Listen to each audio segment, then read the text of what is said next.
Hi, everybody. It's your girl, Britmull. We are here with Black Girls Cancer Club Podcast, episode 2. And today we have Aaliyah Sadiq here, a local Bay Area artist, and we are honored to have you here. And so we're just going to jump into it. You know, like, what's your story? How was your journey being diagnosed with cancer at a young age, as a Black woman, as a mother, as an artist? Yeah. How are you? I'm doing good. I will say though, I can't claim the Bay, y'all, because Sacramento is not the Bay. I am a Sacramento artist. I can't claim the Bay. I love y'all. We're gonna touch bases on this because this has been a debate for years. If Sacramento is the Bay, yes. I lived in Citrus Heights before. Oof. Yeah. And it is a distance, but we're gonna touch on this.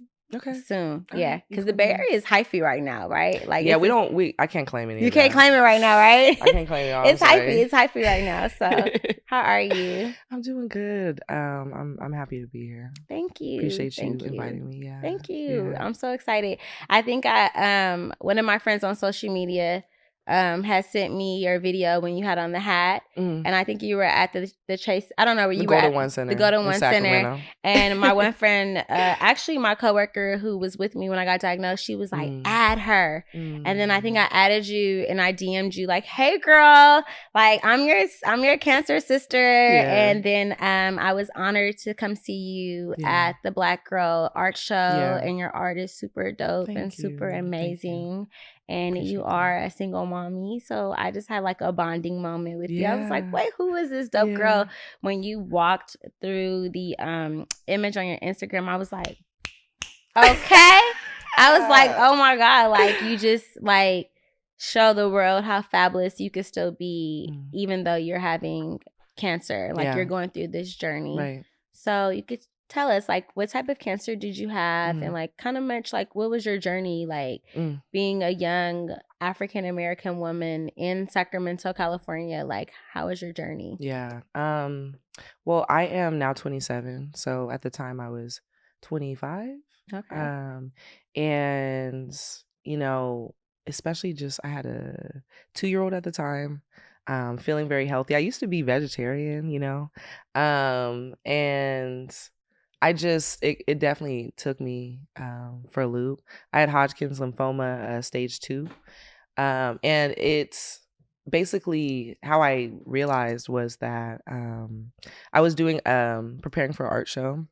And so I was getting up every day very early. I had like a really strict schedule, getting up at like 6 to paint before, you know, everybody gets up. And so I'm thinking that, you know, well, I found like a little lump here underneath my collarbone, and I honestly don't know how I didn't feel it earlier. Like, it was the size of a golf ball. It was very, very big. Wow. Super tender. And so one day I just felt that, and I thought that it sounds kind of silly to say, but I thought that just because I was doing this motion so much, I thought like, you know, maybe it's just a knot. You know what I mean? Like, I'm thinking I'm healthy. I feel like my life is good. I feel good. And I didn't really have any other signs of like illness. So I just felt like, okay, it's a knot, it'll go away. And then, you know, a couple weeks go by and it didn't go away. And so, you know, my mom and my boyfriend were like, I think you need to go to the hospital. Like, you need to, you know, and I looked it up, and people, cancer is on the list of possible, but you really don't think that I feel like you're either the type of person who thinks worst case scenario, or you're the person who is like, nah, it's good, nonchalant. So that was me. And, you know, as soon as I made the doctor's appointment and had my first call, they were very much concerned, and it was immediately into like, let's get some tests, let's do this. They didn't want to say anything because, you know, they try to stay real, you know, neutral, like, all right. But I could tell it wasn't just you know, a little thing. And so they called me like a week or two after that, after getting tests done, having a biopsy. And they said I had Hodgkin's lymphoma, stage 2. And I was just super, super shocked and just beside myself. But luckily with Hodgkin's lymphoma, the death rate is very low. It's like a 97% success rate or recovery rate. So I didn't necessarily feel the, looming idea of death necessarily. Yeah. I never felt like I was going to die. Yeah. But I just felt like I didn't know what the next year or two of my life was going to be. And so it was really scary, Yeah, definitely. Yeah. Definitely also being a mom. Yeah. And thinking about like, dang, like I'm not going to be here like every step of the way, right? Like this just happened to me. Like you were saying, like you were just doing your normal routine and like arrogantly you're like, wait, me? Yeah. It's like that's kind of like what happened to me when I felt mine. I was like, no way. Yeah. I'm cute. I'm young. Have a great health. Like, why would that happen to me? Work out. Yeah, work out. Like you said, you were vegan. I was vegetarian before. I gotta say, I was eating meat after I got pregnant. I was definitely on the meat train, but I was vegetarian for a really long time, and also just a healthy eater in general. You know what I mean? So yeah, you just feel untouchable at some point. Yeah, and then you're like, dang, like this happened to me. Like, what the heck? Did you go through like chemotherapy and radiation, everything? To like they take you through like the steps of like a normal like like the normal traditional journey? I did chemo. I didn't have to do radiation. Okay. The chemo was able to, and honestly, after like 2 sessions, it was gone. Wow. And about halfway through, it was pretty much completely gone, but they wanted to complete the process. I was like, can we just stop here? I think I had a little bit of hair left too. So I was like, can we just stop, please? Yes. But, they wanted to make sure that it was definitely gone. And so I did 6 months of chemo, and I did it every other week. Oh, wow. And so, 1 week was definitely like just sleeping and not really around my daughter, or just low energy, having to have like family members kind of jump in and take her places when I just didn't have the energy to do that. And then the next week I would be back. By the time I got myself together, it was like time for another chemo. The next week. So I did do chemo. I didn't have to do any radiation though. Yeah. How many rounds of chemo did you do? So I did 12 rounds. Okay. I did 12. I did 6 months. So it's so funny how like after you're done with it, you just want to forget it. You're like blurred. It's like I don't know what happened back here. You know what I mean? That's me. Like I kind of went through something happened along those lines, but you do. You kind of just mentally block it out because it's like such a traumatic experience, right? I think that's dope how you said like your family just like took over that week, because you have like those first 4 days where you're like, and then like you snap back and you get that burst of energy, and then it's like time to go back to the chair, right? Yeah, no, definitely. I think that's super dope. What advice would you give to someone who's recently been diagnosed with cancer? And what I've realized just after the whole process of, because I didn't tell anybody outside of my immediate circle. I didn't say anything. Social media, I'm not posting none of that. I was just posting a whole bunch of old stuff and, just trying not to be seen. But, since I've been more transparent online about it, I've gotten a lot of people who, reach out with advice and things like that. And, I usually go the health route, like what I would have, I definitely wanted to eat like a whole bunch of like steak, and like I ate so bad during that time. I didn't work out. I didn't take care of myself, and it probably contributed to the just feeling so lethargic. So I would say like juicing, that's something that I incorporated after the fact. Okay. And like the supplements, all those things I did after the fact. Just kind of like trying to recoup. No, but I wish I would have just been more diligent about like taking care of my body in the moment. Doing my juicing, especially because I was not wanting to eat very well. And then, I'm like constipated and stuff, like it's, and so juicing definitely would help. I feel like, just on so many different levels. Energy, just like body flow, all of the things. And like we're getting pumped with all of this, just all of this,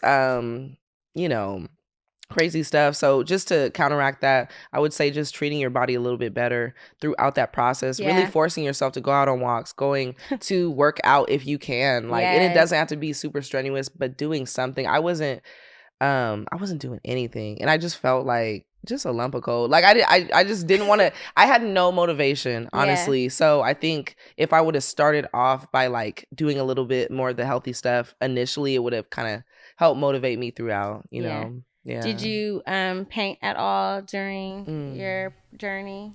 Not much. I had like a really big commission for a college that I had to complete, and that was towards the beginning anyway. So I hadn't. The effects really didn't like kick in too much. I was able to complete that. I had a mural that I just finished up all of the things that I had already committed to. Yeah. I had a mural that I had to do, which was outside in the dead heat. It's summertime, right? Yeah. And they're telling you can't be outside. You know, you're supposed to avoid, you know, all the things I loved I couldn't do. I was like, oh my God. Yeah. But so I had to complete a mural that was like a basketball court. We're on the ground. It's hot. That's radiating more heat. But those were all things that were really in the beginning. I was able to do like a couple paint and sip parties, you know. Okay. But I think I did one like painting for myself throughout that time, but I didn't feel like I literally didn't feel like doing anything. You didn't feel creative. No, I didn't. And I just the motivation was not there at all. I wish I would have. Like it would have been great to come out and have like a whole collection and like make it, you know, worth the time, but honestly, I just was like I'm just chilling. Yeah. I do eyelash extensions on the side. And I love eyelash extensions because it's kind of like me being precise about something and me focusing in. And ironically, during my treatment, I did not want to lash. I was just like, like I was not feeling motivated. I just was kind of like in my slump, like let me just like go through the motions of like feeling like this is happening. And like I'm trying to process everything, you know? Yeah. Definitely. And I didn't want to go anywhere. So you didn't want to go anywhere? No, especially once I lost my hair. I don't know did you lose your hair? Oh, girl, I was bald. Yeah, you see, we don't have no pictures of that. Like, look, I just wanted to. I didn't want to go anywhere, and I also gained a lot of weight too. You did. I think I gained like. It was almost like pregnancy. Like it was like reliving it all over again, right? The booty was doing it, but everything else was not. So I think I gained like maybe like 50 pounds. I want to say 40, 50. Unless I'm just putting dubs on it. But. I was the opposite. Like right after my last. So let me tell you what happened to me. I did my 6 months of chemotherapy. Okay. I got my surgery, and then there was like, so my tumor was originally 5 centimeters large, and it went down from chemotherapy 1.1 millimeters. Okay. And they were like, you're going to do 14 more rounds of chemo. I was like, oh. They were like, but your hair isn't going to, you know, be taken away from this chemo. So I was like, game on.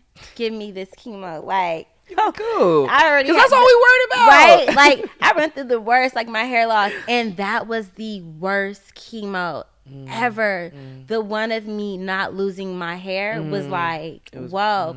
Now, this is what's funny about me. I did shave my hair off by myself 2 times prior to me getting diagnosed. Okay. But when the doctor was like, it's going to fall out, it was like the end of the world. Because, like, I think for me, the first parts that started to come out was, like, my edges. Oh.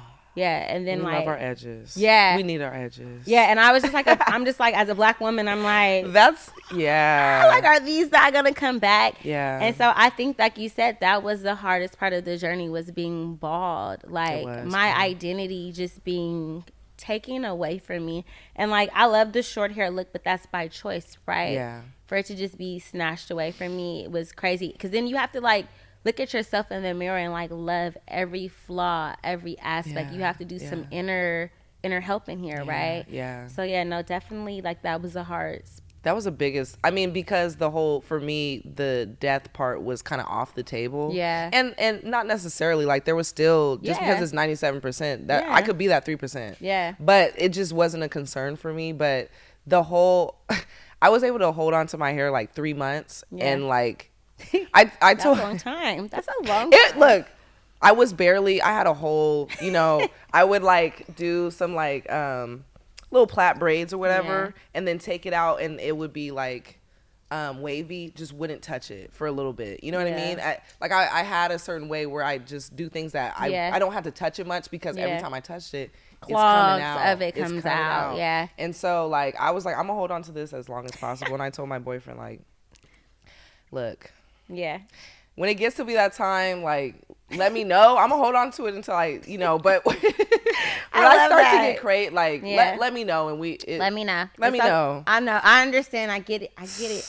And that day came. Yeah. And he was like, let it go. And I still was like, well, can I just like keep it short? Like, can we do like a little? And I had it for like maybe a week or two. I had like that little. It was piece. Probably like up here, you know what I mean, like a little, like an inch or two. Wow. And then that got to it looked crazy because I couldn't like put product in it or like really like do it so the curls wasn't curling, so I totally get it, because I tried to be cute, and I was like, I'm gonna go through like the process of like all the hairstyles I wanted prior to this. So like my hair was like this long, and I was like, I'm gonna do the bob, and then I couldn't even get to this part because it was like coming, and I literally, when it was like coming out in clogs, I had a panic attack, and I told my mom to cut it. Poor thing, had me looking like all patched up. And so shout out to my homie Samuel.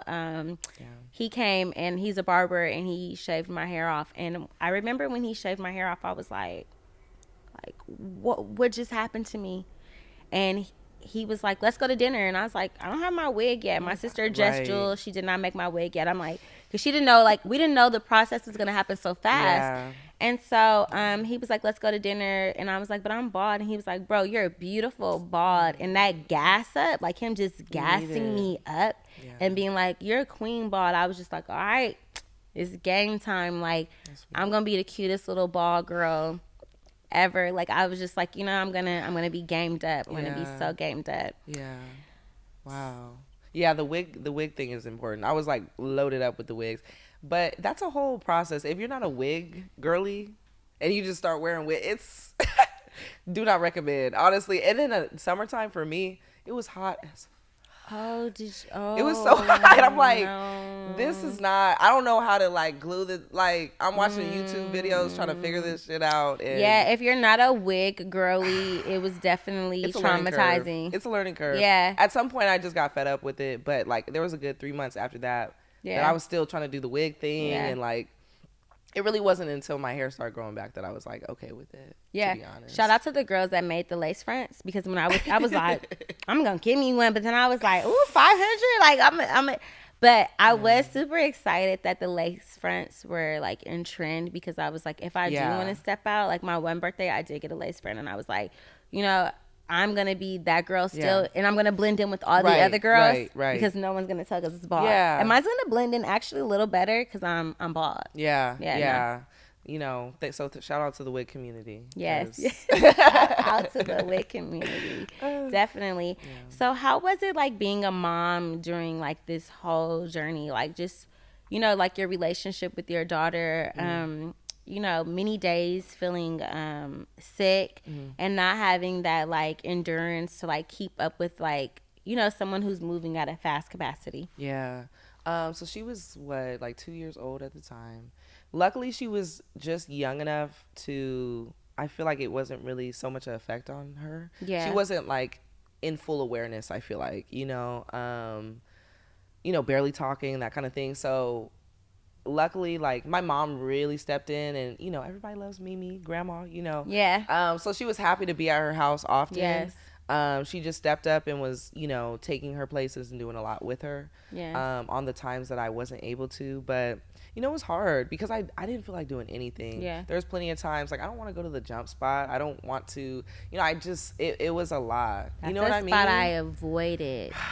Because the jumping is a lot of energy, right? Yeah. And that's something that I feel like you take for granted, like to be able to do that is to like go jumping with your child, and that's like robbed from you because like you don't have the energy to do that. Like my daughter actually was 2 years old when I got diagnosed. Wow.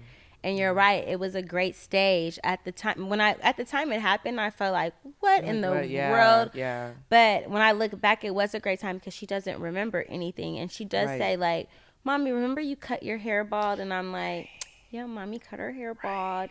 And like she does see like the breast cancer ribbons are the ribbons, and she's like, Girl Cancer Club. And I'm like, yeah, baby. And she's like, I want to start my own, Girl Cancer Club. And so it's definitely crazy because like at the time it's like, why would this happen to me when they're at this stage of their life? But then it is a blessing in disguise because they don't remember the the things that happen, and then they don't have the memories of you not feeling well or being present in their life.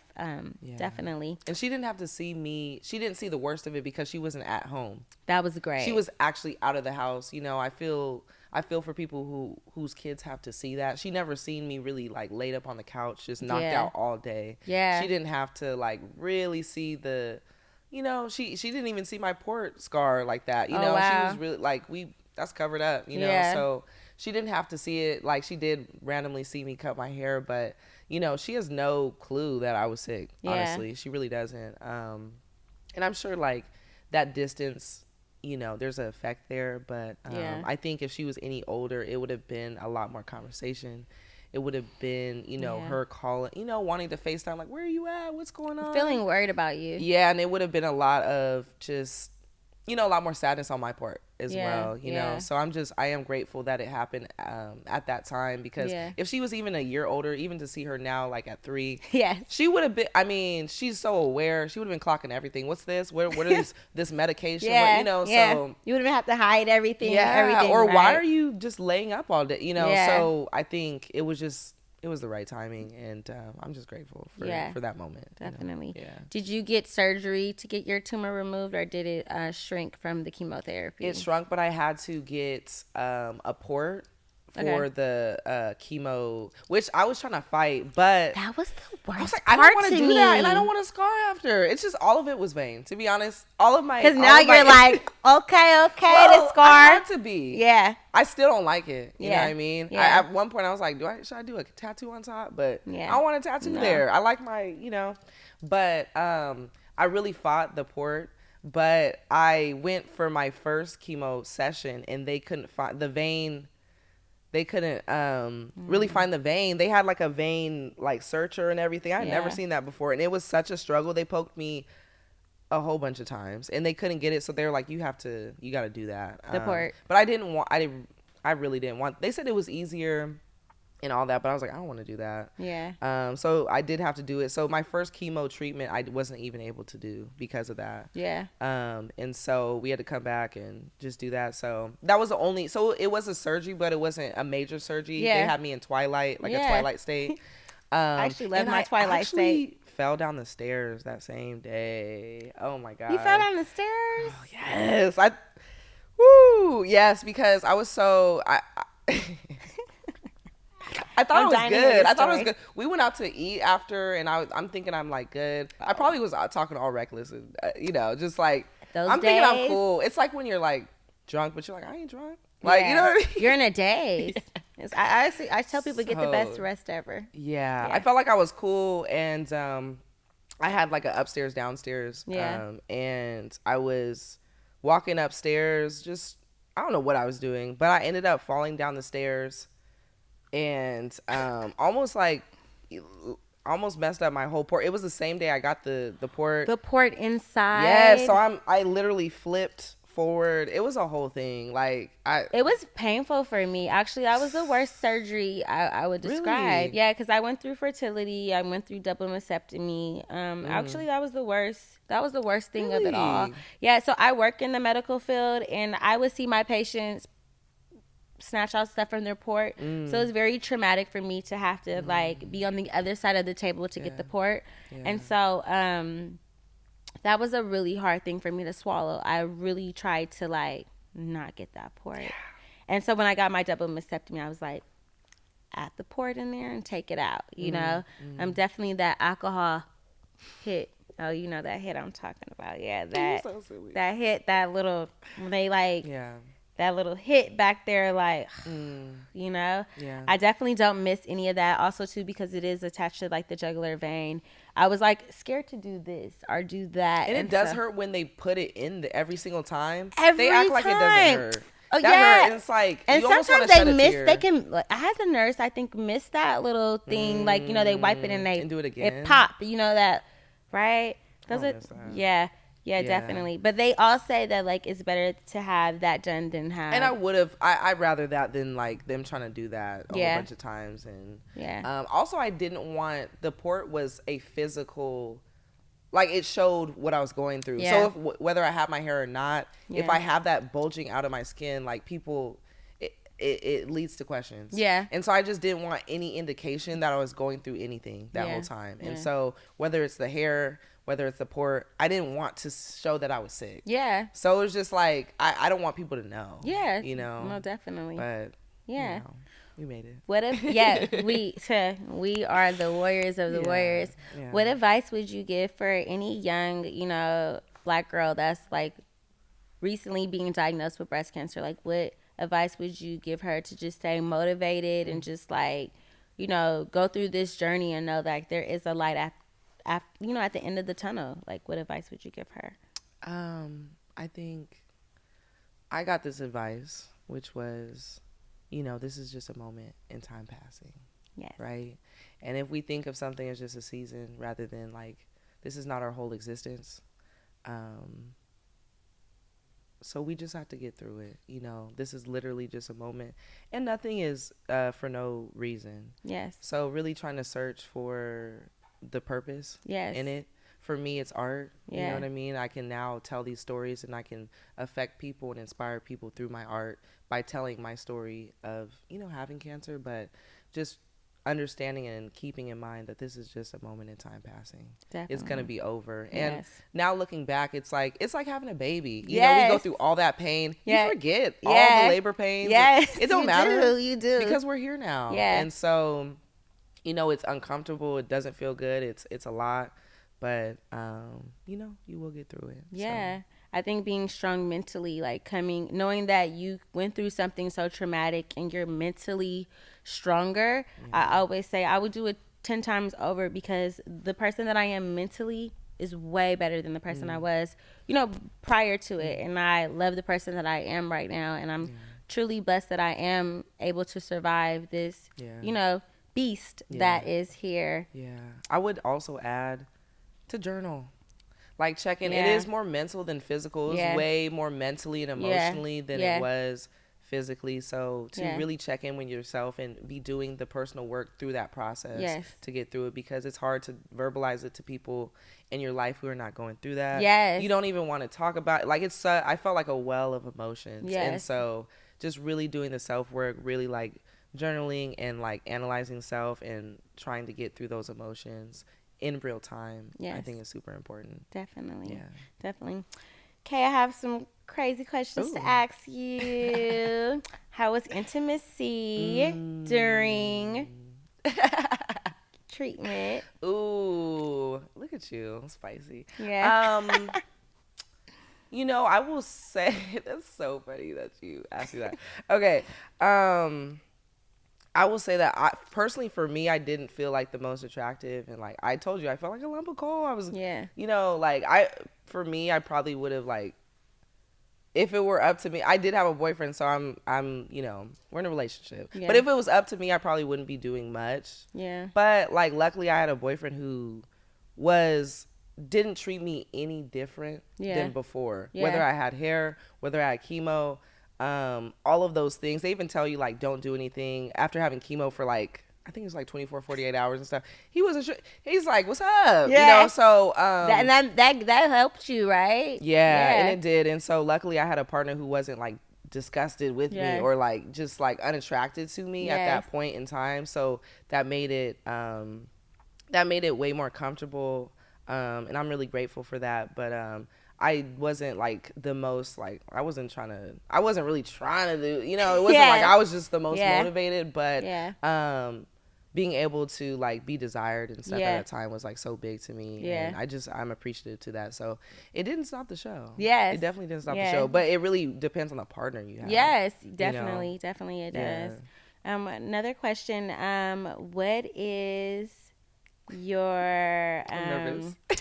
No, what is your pet peeve? As far as what? Anything. What is your pet peeve? What is a pet peeve? But something that just like, if no one knows you, like, where it just reeks you, like a pet peeve that in general or regarding cancer, period. Anything can be anything. Well, I'll say regarding cancer, I guess, in the whole process, like, one thing that was like, and family wants to support. Yeah. We love our family. Yeah. But I know I was trying to get away from them. Yeah. Because my family would like take turns, like on the chemo weeks, turns coming over to like just be around me. Yeah. And I was like, can you leave me alone? Yeah. Like, I don't want to talk to none of y'all. Yeah. I wish you would just leave me alone, to be honest. Yeah. I appreciate you guys. I love you guys. But they would just be sitting in the living room with me. Just, I didn't want to be around like people like that. You wanted to be alone. Yeah. And just sulk, a little bit probably. Yeah.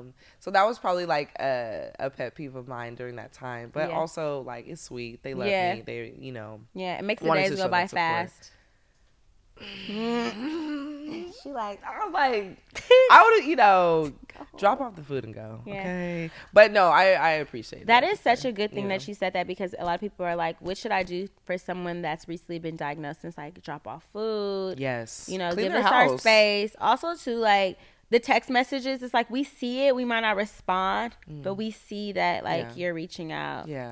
Yeah, definitely. The plates were big, though, especially as a mother. Like, if you are taking care of a household, and like the cooking and the cleaning is like on you. Yeah, clean my house for me. Yeah, or pay somebody to do it. Yeah, you know what I mean. Definitely plates. We will take the plates. We can throw it in the freezer. Whatever those are really just the physical acts of labor is like important at that time, just to like, so you can just sit around and do nothing. But yeah, for me personally, I definitely am not like the like. I like to be by myself. So just leave me alone. But, but definitely plates and all that stuff, for sure. What is one fun fact about you that no one knows? A fun fact that no one knows? I can't think of anything. No one knows, like something. No one knows. I can't tell you something that no one knows. You're sharing it with BGC&x. I'm a Libra. I can't do that. See, one fun fact that no one knows about you.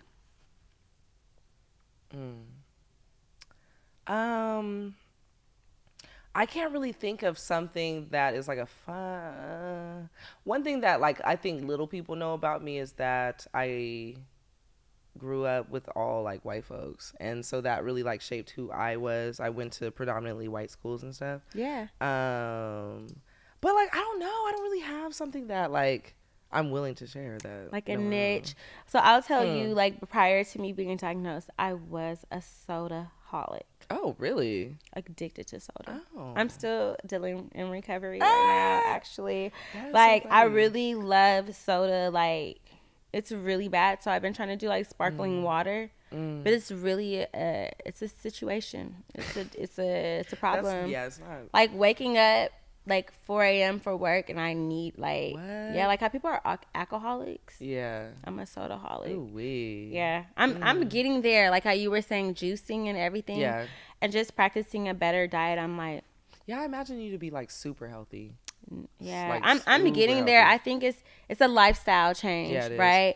And I'm getting there, but it's definitely something that like I'm working on continuously. Yeah.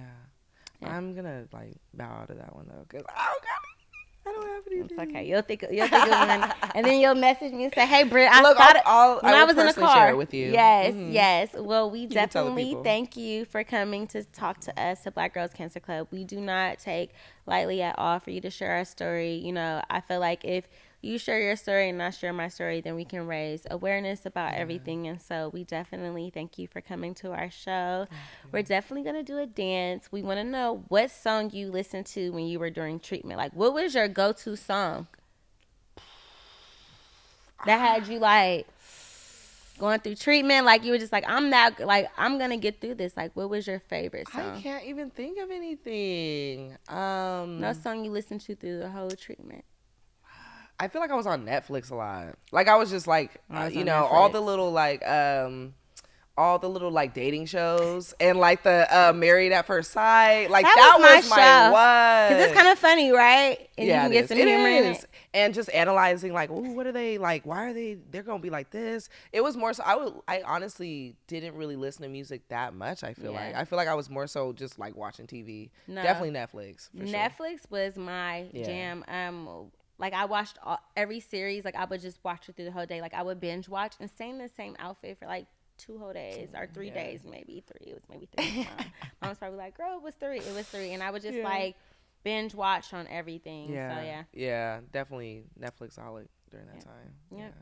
Well, we thank you for Black Girls Cancer Club for coming to talk to us. Thank you for having me. I appreciate it. Yes. And it's so important. I'm glad that you're doing this. Like I commend you for that. And just to see how many people have reached out to me about, who have been going through it or who have a partner going through it. Yes. We need that, especially the representation of us being Black women and being young. Yeah. You think that you're not, it's not a possibility for our age, our demographic, and it definitely is. And so you're doing amazing work. So thank you so much for having me. Thank you for coming. I'm super appreciative. Thank you. Thank you. Link them, seconds to Trinidad, pick up the whole of them. Come on, get it, no idea, anything I do. Headline news, if you waiting, I no do, then go say I do. Nothing but the truth, and I step up in the booth.